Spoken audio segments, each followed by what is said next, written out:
I was I had a web development business, and before that, I was a semi-professional racing driver. So I've kind of been all over the map.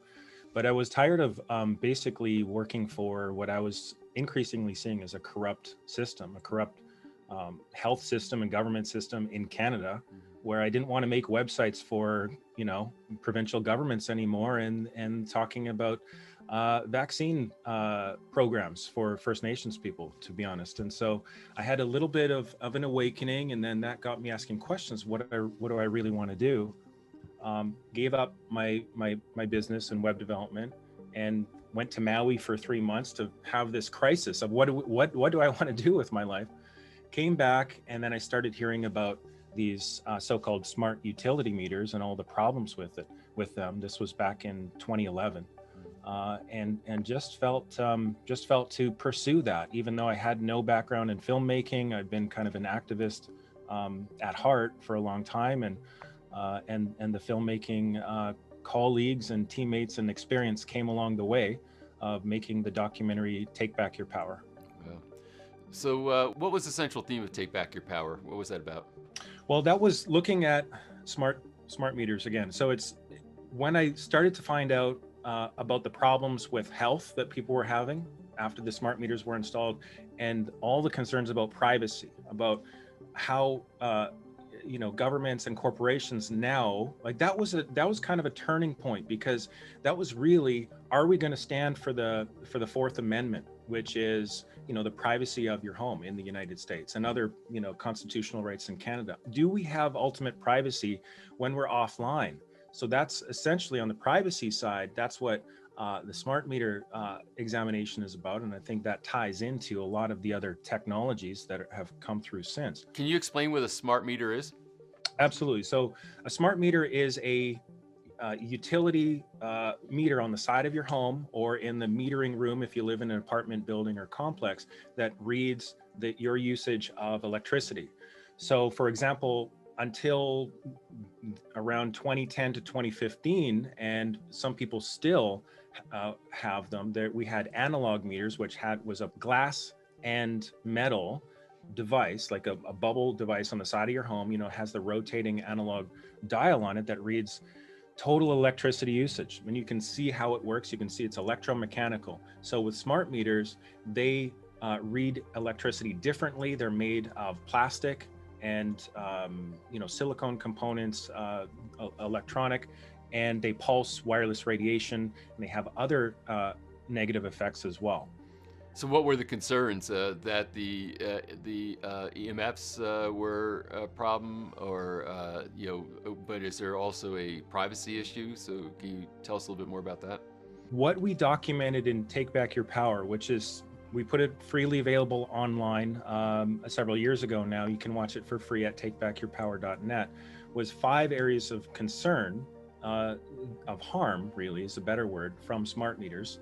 The first being health effects. So people were having these inexplicable effects once a smart meter was installed, even though they didn't even, in many cases, didn't even know that it was installed. Their consciousness was not on that, but they would have things like insomnia, or rashes, or general fatigue, or tinnitus, or ringing in the ears.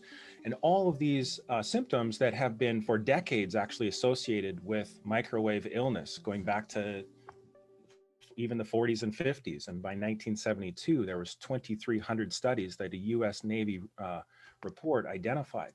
So that's one area of concern, is health from radio frequency. But also, what we've come to learn is that the dirty electricity from the smart utility meters, that is basically exacerbated by smart meters, is potentially as big of a problem as is the wireless transmission. So that could account for a lot of other subsets of the cause of why people were experiencing it and are experiencing today. This is an ongoing problem that people don't know about, that is one of the layers in, I believe, and the science would back me up, in the causal chain of why there's so many chronic conditions, the explosion in chronic conditions today. EMF exposure, as most of your audience is by now aware of, is part of that.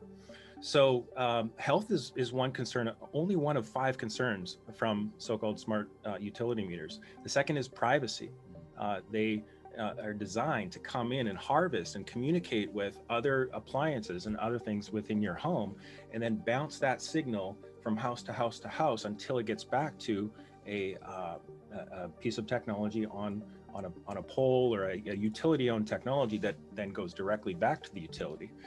And the problem there, of course, is that that data is not secure. That data can be monetized, can be sold. There's even been court cases that identify, or that conclude, I believe falsely, I believe not in the spirit of the Constitution, but the court cases have identified, Patrick, that that if you have accepted a smart meter, then you are deemed to have consented to give away your digital privacy rights, your full privacy rights in your own home. And the problem is that utilities try to make it so that everyone gets a smart meter. And only because of the tremendous activist pushback, well, activists, homeowners, hundreds of thousands and leading to millions of people over the last 10 years have pushed back against the utilities to say, I don't want one of these devices, and I'm going to hold you liable, or I want an electromechanical safe analog meter.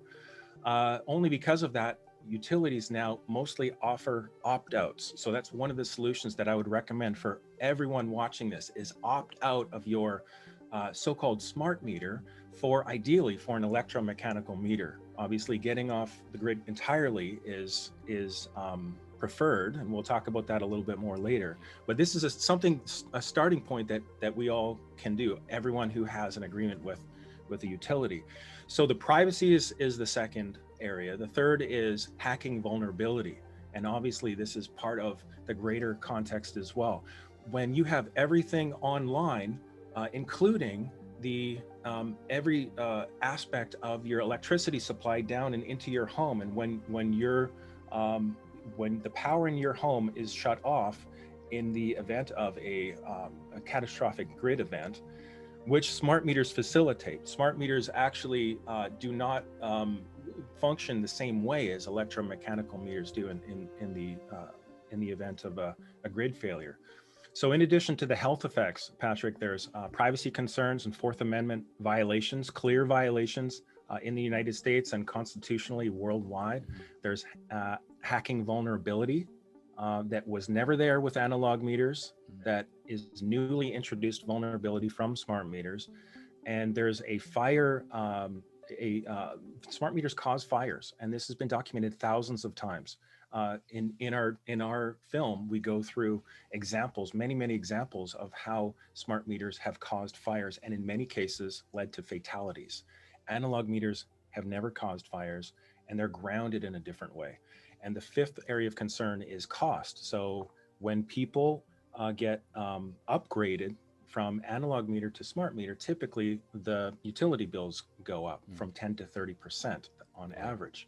And so the smart meters read electricity in a different way, and they actually charge you for what's called the voltage transients, or the dirty electricity, which you're not actually using. So there's all these areas of concern that we found out about, and then I felt compelled.